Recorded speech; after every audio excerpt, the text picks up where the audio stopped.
welcome back to my channel. I'm so happy you clicked on my video because I'm gonna show you how I personally went from bed rotting every single day to achieving my goals, side quests, starting new accomplishments for myself, I guess you could say. Because it's honestly not that hard. You just have to have some direction, and lucky for you, I like to work smarter, not harder. So I'm gonna share with you what I learned and how I do this.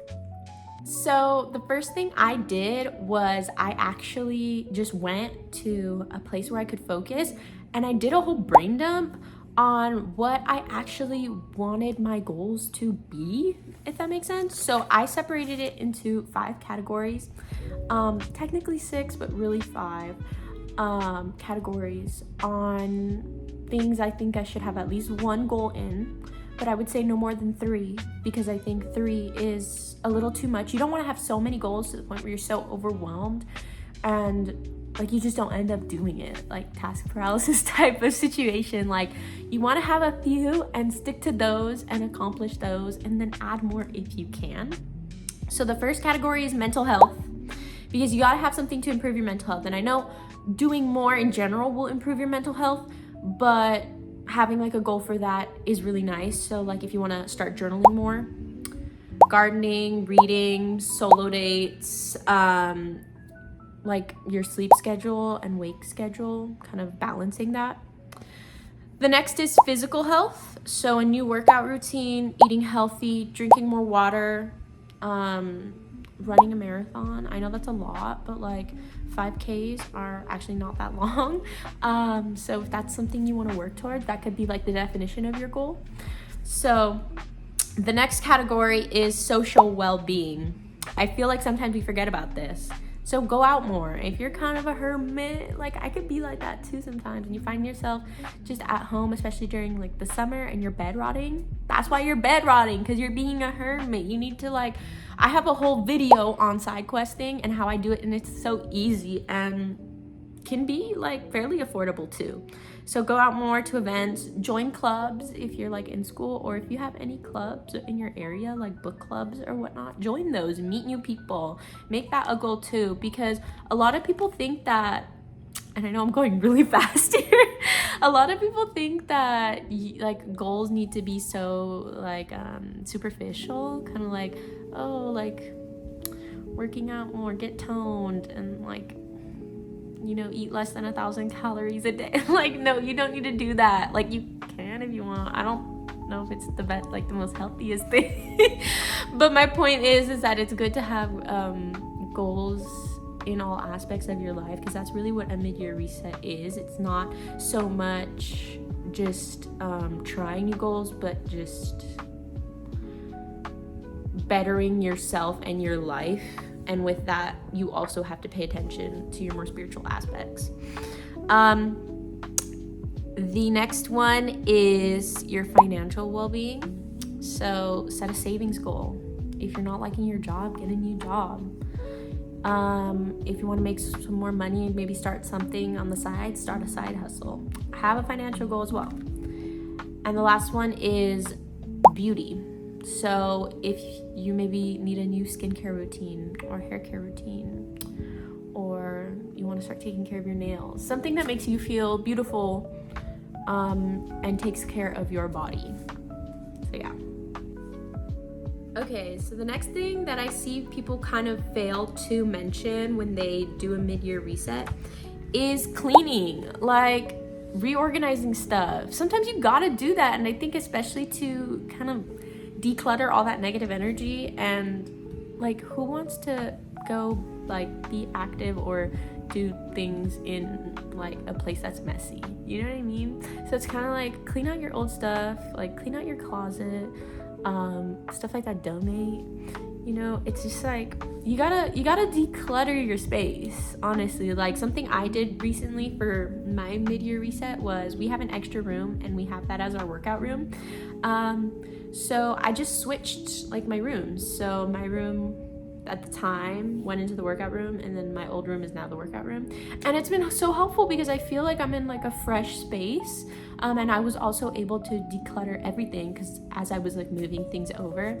So yeah, it honestly does wonders to declutter and clean, and just do a spring cleaning. Honestly, that's what I like to call it, just a spring cleaning.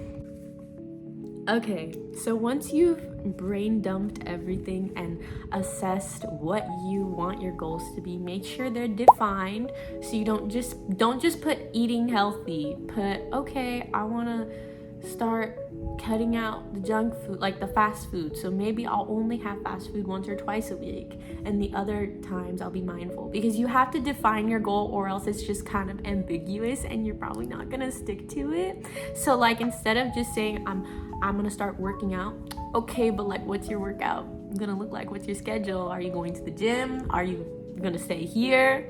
Oh, you're gonna drink more water? Okay, like how much more water? So it's just define your goal. And once you've got that all set up, it's time for the vision board. I think making an actual like physical vision board you can hang is so much better completely, because simply for the fact that you'll see it every day. Because yes, you can make a vision board digitally and make it your screensaver or something, but I feel like it hits so different when you actually see it like in your room or whatever. Or you can do both, you can make one for your phone and laptop and iPad, and then one for your in-person in room. What I always do is I collect all the pictures I want, and then like more than I think I need. And then I go to Walmart and I have them printed on like 4x6s, and then I get just a poster board from like Michael's, or you could get it at Walmart too, for a couple bucks. I have these like these number stickers that I put on for the year. And then I just glue. And then before I glue them on, in the back, I write specifically which goal I want, so that when I look at the picture, I'm not just looking at a picture. Because here it's like, okay, I'm looking at the Eiffel Tower, but like, girl, what does that mean? But it's like, I wrote in the back, like, I want to travel to this place. Same thing with like designing clothes. Like, okay, I want to start learning how to do that. That's what I put, instead of just having a picture. So your vision boards are more mindful. And that's also why I love doing physical boards more, because I feel like you can put more, you can just put more emotion into them and be more mindful. But also it's okay, because some people don't prefer the physical, or maybe they can't hang it in their room, and that's okay. So whatever works for you, but make a vision board, because you need to put your ideas out there where you could see it. And it just makes you want to do it more, And the next is getting a planner. Planners don't work for everyone, and I know that because I have ADD, so like sometimes planners don't work for me, but they also do. So my recommendation is, if you're like not a planner person too much, just get a cheap one.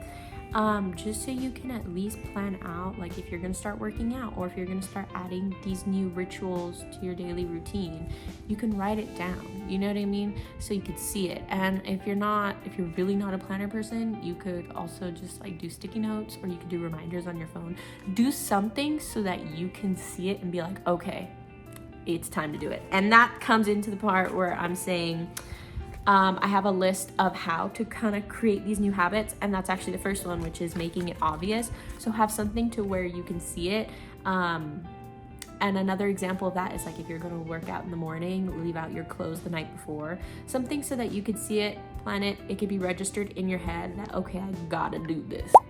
The next is make it attractive. So it's like, you gotta make yourself want to do it. For example, when I started working out, I chose 5 workouts that weren't too hard, only needed my 2 weights, and it was like done in 25 minutes. And that's how I started sticking to it, because I was like, hey, I kind of enjoy doing these workouts. They're not too long, and I could do this. So it's like, yeah, like, or you could like play, sometimes I'll play my favorite show in the background of doing something, so that I'm like, okay, well, at least I have my show on in the background, like kind of puts me in a good mood. I'm gonna do this. So make it so that you want to do it, and maybe that'll take a little bit of thinking to figure out what that is for you, but you're gonna need to do this, because if it's not something you enjoy, you're just not gonna do it. You're not gonna stick to it.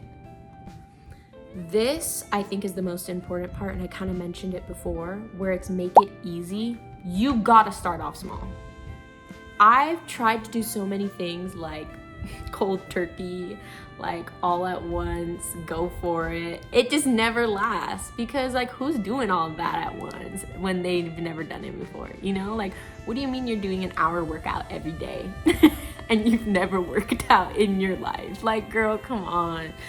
Like, start off with something small. So if you want to start working out, something I did was, like I said, create 5 small workouts that I can do that are easy. Or if you want to start walking every day, just do 5 to 10 minutes a day. Keep it short. So, because the smaller it is, the more likely you are going to do it. And then you create the habit, and then you add more. Like, I went from starting off with 5 minutes a day of walking to doing like an hour a day of walking, but simply for the fact that I wanted to, because it was already a habit, you know? So the first step to starting anything is making it a habit first. Don't mix it up where you start doing like the advanced stuff first. No, first step is always making it a habit, because if it's not a habit, you're not gonna stick to it. And the last is making it satisfying. Making it satisfying. Whoa. Make it satisfying. Future English teacher, by the way. Okay. Reward yourself at the end. For me, and I know I use like exercise as a big example, but it really is a good example, because I went through that, so I know. But having my steps counted and seeing the little light up when I hit 10K, that was like my little reward for myself, because I'm like, yes, my watch lit up, like I have it. Or when I started journaling, I loved like filling up the pages, and then like I'd see more pages filled and I'd be like, oh yes. So it's like stuff like that. It doesn't necessarily have to be like an actual reward, but something that makes you think like, oh yes, I'm so glad I completed this, you know, whether that be writing it down, or, you know, taking a picture of yourself, like progress pictures, whatever it may be. Find your reward and utilize that to help you keep wanting to do it. And the last thing in all of this is that it will be progress over perfection, okay? There are gonna be days when you're not gonna wanna do it, and those are the days that you do at least a little bit of it, you know? Because you don't have to do the full thing. But if you do a little bit just to show up for yourself a little, that's what really matters, because that's what's keeping you in set for those habits and those goals. And I hope that I want to see like what all of y'all end up doing with this, honestly. I hope that all of y'all take this and found something with this. I'm like not my words aren't coming out today. I don't know, guys. But yeah, please subscribe, because I make videos every week. If not multiple times a week. And check out my Substack for my poems if you're interested in reading poems, because I write poems. And remember that you too can reset your life. It's just a matter of identifying your goals, planning accordingly, and going after them and staying consistent. It's really not that hard. It's not that complicated. It's not too crazy. All right, y'all. Well, I love you, Poop Nations, and I shall see you next week. Bye.